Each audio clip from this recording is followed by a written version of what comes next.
The biomechanics of hybrid functional appliances. Welcome to another clinical deep dive. For decades, the orthodontic profession has chased a ghost. We've been taught that if we intervene early enough, we can magically grow a mandible to correct a Class II malocclusion. We have historically managed these cases in three ways: extraction, orthognathic surgery, or non-extraction distal movement into Class I. For growing patients, non-extraction growth modification is often the go-to. We strapped headgear onto teenagers, hoping to restrict maxillary growth and distalize the first molars. But here is the hard truth: success with headgear largely depends on patient cooperation. Teenage patients, facing peer pressure, are the least likely to actually wear it. Even worse, when we move to fixed rigid appliances like the Herbst, popularized in the 1980s by Panchels, we told ourselves we were growing bone. But let's look at the data. Research has shown that the Herbst, exactly like headgear, does not actually grow mandibles. Instead, it produces a headgear effect by distalizing the maxillary molars and restricting maxillary growth. There is zero solid evidence to support enhanced mandibular growth from these appliances. So, if we aren't growing bone, how do we efficiently and predictably correct a Class II discrepancy without relying on a teenager's notoriously bad compliance? The answer lies in the evolution of our biomechanics, hybrid functional appliances. Let's unpack the engineering, why traditional appliances fail, the FMA constraint. Before we look at the hybrids, we must understand why traditional removable appliances fail. You cannot simply prescribe a removable functional appliance to every Class II patient. The biomechanics require very specific criteria: upright mandibular incisors, growth potential, and most importantly, a low Frankfurt mandibular plane angle, or FMA. Ideally no greater than 30 degrees. Why? Because functional appliances have an inherent bite opening effect during Class II correction. In a low FMA patient, this bite opening is highly preferred to correct the deep curve of SPE. But in high-angle patients, functional appliances are usually contraindicated because they will dangerously open the bite further. Additionally, because these traditional appliances rest heavily against the mandibular incisors, they cause proclination. Therefore, they are strictly contraindicated if the patient already has proclined or procumbent lower incisors. This leaves us in a clinical bind. We need a system that controls the vertical dimension and gives us flexibility. Enter the hybrids. The Sabbagh Universal Spring, SUC. Fixed functional appliances are broken down into three categories: rigid, flexible, and hybrid. The rigid Herbst has historically dominated, while flexible appliances like the Jasper Jumper have also been heavily studied. But recently, a new group emerged, the hybrids. Unlike rigid fixed functional appliances that lack flexibility, hybrid functional appliances contain the features of both rigid and flexible appliances. They are spring-loaded, which allows the mandible much greater flexibility. Let's dissect the Sabbagh Universal Spring, developed in Germany.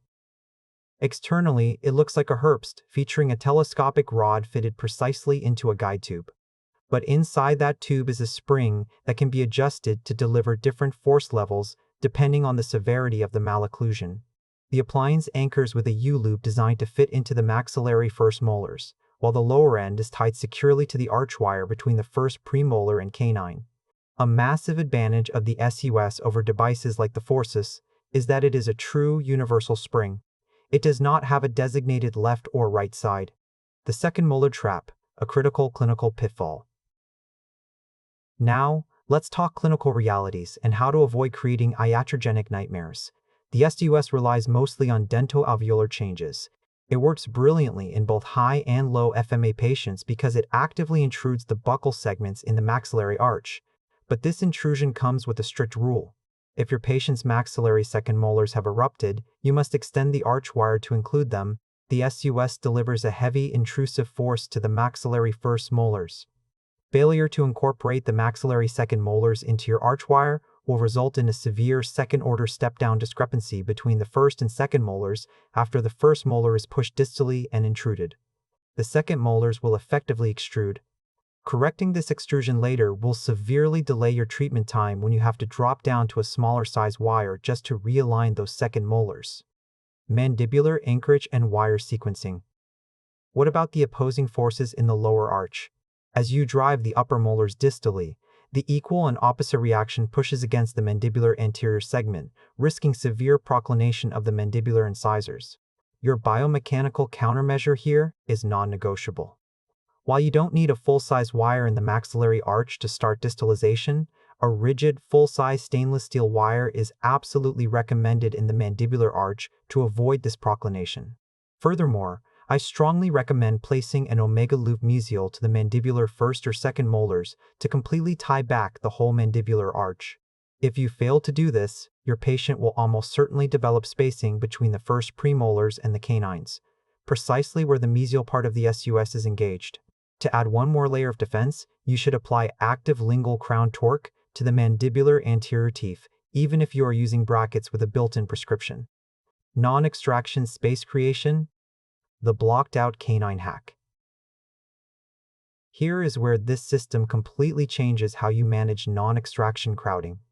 Imagine a patient with a Class 2 malocclusion and severe maxillary crowding, specifically blocked-out canines. The old instinct is to try and expand or procline to create space. With the SUS, you do not need to create space for the blocked-out teeth before delivery. Instead, you bypass the canines entirely. In one clinical protocol, the mandibular arch is stabilized with a 17x25 stainless steel wire. The maxillary arch wire, perhaps a 16x2 TMA, extends from second molar to second molar, purposely excluding the blocked canines. As the SUS drives the maxillary molars distally, space is created dynamically. First, it opens between the first molars and second premolars, and then between the premolars and canines.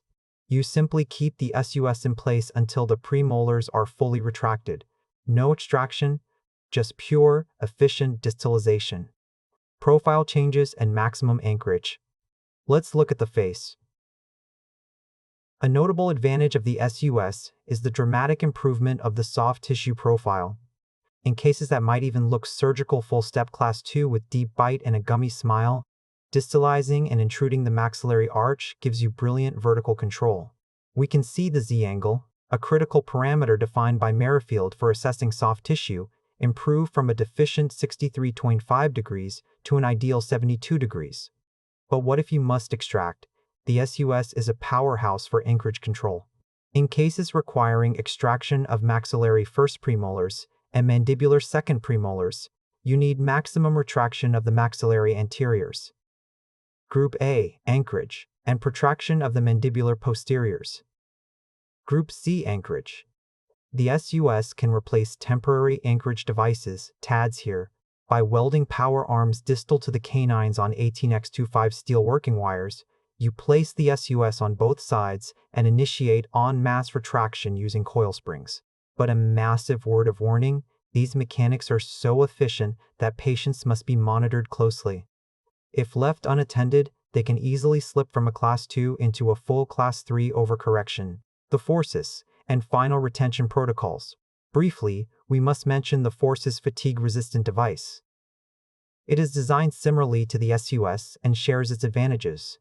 However, the Forsus utilizes a distinct pushrod designed specifically for either the left or right side only. You must select the correct length pushrod, and activation is done through cribbable wedges placed directly on the rod. Finally, how do we prevent relapse? I have observed a greater tendency toward relapse in patients treated with simultaneous en masse correction to Class 1. The more stable response is seen in patients who had the maxillary molars distalized first, followed sequentially by the rest of the teeth mesial to the first molars. On average, expect a full-step Class 2 to require about 15 months of treatment, dedicating the final 6 months solely to detailing and finishing. Comprehension check. Before you implement these biomechanics into your practice, let's test your understanding of today's clinical protocols. 1. Why is the bite opening effect of functional appliances advantageous in low FMA patients but heavily contraindicated in high FMA patients? 2. Detail the exact biomechanical consequence of failing to include an erupted maxillary second molar in the arch wire when utilizing the intrusive forces of the SUS. 3. When using the SUS for non-extraction space creation in a case with blocked-out maxillary canines, why is it critical to bypass the canines with the initial arch wire, and how is this space sequentially created? 4. What 3 specific adjustments must be made to the mandibular arch setup to prevent the iatrogenic proclination and spacing caused by hybrid functional appliances? Reflect on these biomechanical principles, master the forces, keep your margins healthy, and I'll see you in the next clinical deep dive.